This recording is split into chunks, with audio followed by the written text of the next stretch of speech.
What's up, guys? Welcome to another episode of A Reseller's Life. My name is Chris. Thank you so much for joining me. I'm a full-time reseller. I sell stuff online. And in this episode, I want to go over the best advice I can take from the largest FBA seller. This is the company Pharmapacks. And if you look them up on YouTube, if you look up their information on Google, you'll see they outsold like Poshmark, the platform, by themselves, just one company.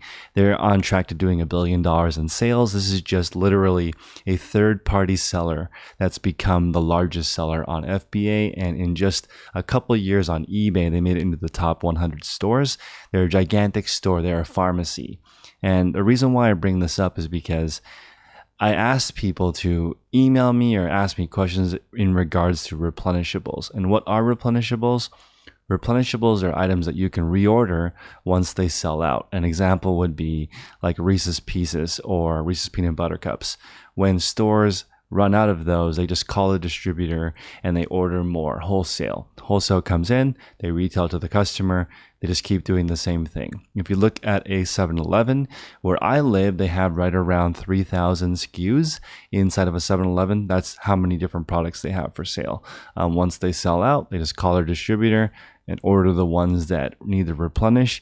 And as I was talking to a cashier and a manager at the one nearest me, they were saying that really it's the same 100 products that sell over and over again to the same people that live in that neighborhood. They just start stocking for specific people once they know their routines. And Pharmapacks is no different. It's the largest FBA company in the world. They do more than $1 million a day in sales. And the way they do that is they just look for common items like chapstick, hand lotion, shampoo, soap. And the big thing that I want you guys to take away from this is it's more about structure and people. When you're trying to build these gigantic companies, it's not about finding inventory. When you build a pharmacy online and you call it Pharmapacks and you tell people your ambition is to become the largest e-tailer of home goods, then that's going to help you open the doors. Distributors are going to come to you. The classic wholesale experience is you have a brick and mortar and then you order from a distributor and the items are all brand new and you're paying typically what's called Keystone, which is like half of what it retails for. So you're buying something for $30 and selling it for $60. Now, to a reseller that just stumbles upon this, like someone who watches a YouTube video and they want to just get started, they're like, oh, I can find something for $5 and sell for $100. You can when you're just starting. And that brings me to the second part of the advice, which is the first part of your business as you build it, using replenishables and systems and a structure like a brick and mortar. And nobody wants to do that part. They only want to do the fun part, which is finding items that are really cheap and flipping them for huge home runs. And you actually need to do both. One is going to build up the margin in your company, and a margin is profit. And you need that, especially when you're just getting started, because you need to turn a little amount of money into a large amount of money. But that takes a lot of time. And that's why I recommend, yes, do the high margin stuff, but save some time to learn replenishables, save some time to learn your books, because the way to borrow money is just to let people know how long it's going to take you to pay them back. If you have a good history of paying people back, there is no shortage of money. People will give you money if you can promise to return it with a certain amount of profit. That's basically business 101. All these gigantic companies, all they have to do is make the minimum payment on time, and the bank will continue to loan them more and more and more money. That's why I want you guys to basically sell as much high profit stuff as you can find in 50% of your time. Then use the other 50% of your time to build a structure, build a company. And I'm personally going to spend more time helping you guys with this part of it. I'm going to spend more time on how I set up my CRM, meaning, I've been in sales my whole life. When you build out a business, this is the advice. Okay, what you're going to want to do is set up a pipeline every single day, put new contacts into the pipeline, and then follow up with them. That's it. There's not some advanced tutorial or some kind of crazy advice or system. It's not. You can kind of narrow down what you're looking for specifically, and I'll give you an example.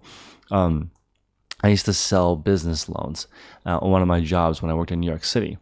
And I was looking for different niches to get good at. And one of the niches I wanted to explore was doggy daycare.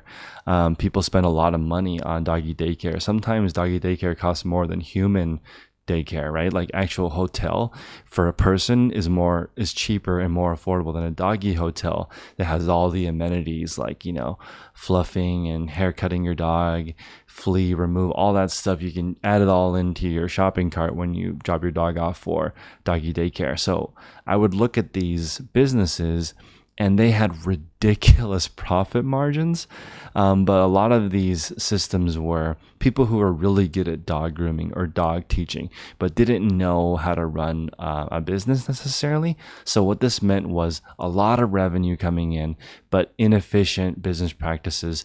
But they're going to be able to grow, at least in this beginning part. So they're perfect for a small business loan. So as I was exploring this niche, I started looking at different companies, who's doing doggy daycare, which areas are booming, which areas are not. In big cities, people have a lot of dogs. So that's where I started. And I worked my way backwards. I built a list. I figured out who is it I need to talk to? What do they do at the company? How do I reach them? And then what's the next step? And usually the next step is get a hold of them, because that's the hardest part. You might have to try and contact them 10 times before you get in a little bit. Then once you have the first doggy daycare, you call the next doggy daycare and say, hey, I know some information about your industry because I'm working with doggy daycare number 1. And you continue to work that list until now you know a lot about doggy daycare and your business serves those people. That's why I recommend you focus on a specific niche instead of selling willy-nilly everything. Don't spend all your time doing that. You're going to fall into the trap of you have to list every day. And that's silly. You do not have to list every day. That is the mantra of people who do eBay forever and never get any better. These are the people that have been doing 15 years of 1 year experience over and over and over again. And you can see this younger crop of sellers. There's 15-year-olds, 17-year-olds that they have never seen anything last in their entire life. Okay, so they've seen their parents go through a divorce. They've changed schools. They've seen whole systems implode. They don't trust anything for longevity. So they're really just taking their time and learning a niche and knowing that it's not going to last forever. And they just do the best they can and move on to the next thing. And that's sort of how reselling works.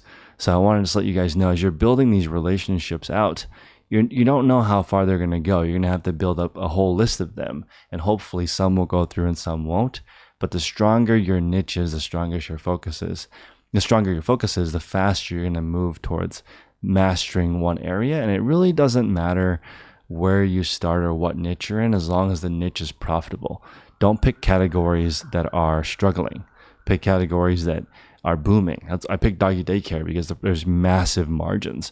I wouldn't have picked a grocery store that has 5% margins. A fruit market on the corner that sells oranges for 99 cents a pound. There's not like huge margins there. It's really hard. They have to do ridiculous volume. You want to sell stuff where there's like a high amount of skill required, like dog grooming. Okay, where there's a huge amount of profit. That's why picking is so profitable, because if you know, okay, I'm looking for 1940s mid-century modern furniture. Okay, that's not that easy, right? You've got to be able to figure out what styles do well, what's in right now. Are you up to date on what's fashionable? What are bloggers talking about? That's a highly specific skill, and that's the type of business that people can finance. People will give you money if there's massive margins, but you just need to be clear on your finances. That's all. So again, guys, I want you guys to focus on being really clear in your business, not necessarily big, because if you're clear, people will give you money. And that sounds counterintuitive, because in my situation, as I've grown my business, now it's like, where were all these people when I was struggling? And it wasn't until I took a step back and really tightened up all my business processes, now a lot more people are willing to take a chance on me. They're like, okay, looks like you kind of know what you're doing now. Let's try this product. Okay, it looks like you kind of know what you're doing now. How about this product? But when you're just getting started, these vendors, these liquidators, these manufacturers are just getting to know you. They're not just going to give you their best products for no reason. That doesn't make sense. They're going to call up Pharmapacks, the number one company on FBA, and be like, you guys are selling $1 million a month. $1 million per day. Do you want to sell mine too? Because apparently you guys know what you're doing. It just attracts it. So again, more about business structure, more about who you know than a niche. And as you study a niche, you're going to figure out who is in charge of it, who manufactures it, who makes it, and that's going to help you guys get to the next level. So if you guys enjoy this type of content, please like, comment, and subscribe. I'm trying to get this off the ground as a podcast as well as a daily upload, and I hope you guys appreciate my thoughts. If you guys want to reach out to me, chris@dailyrefinement.com. 99% of my stuff is free, and somebody said that my course is criminally cheap.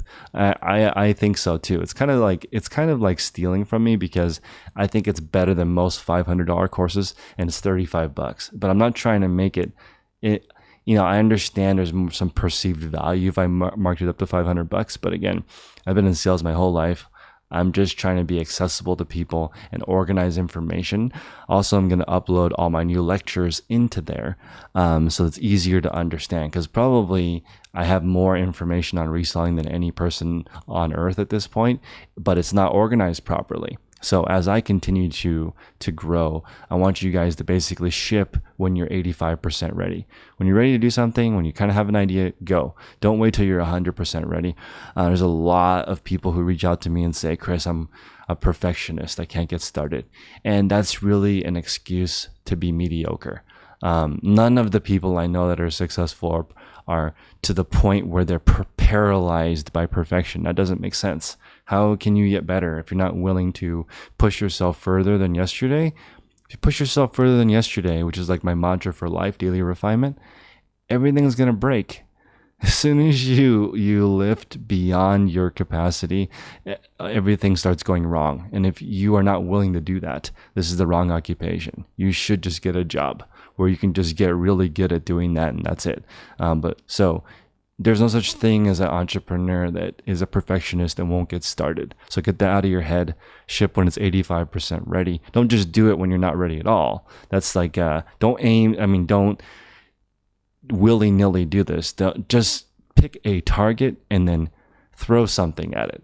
Okay, it doesn't need to hit the target. It just needs to be 85% in the right direction, and just keep repeating that, and you guys will get there. So appreciate your guys' time. If you could I would highly appreciate it if you leave a comment or a review that helps other people discover this. And everyone, have a great time. I'll see you guys on the next episode. Take care. Love life, live it like we appreciate it. Think smart, drink smarter, play hard, work harder.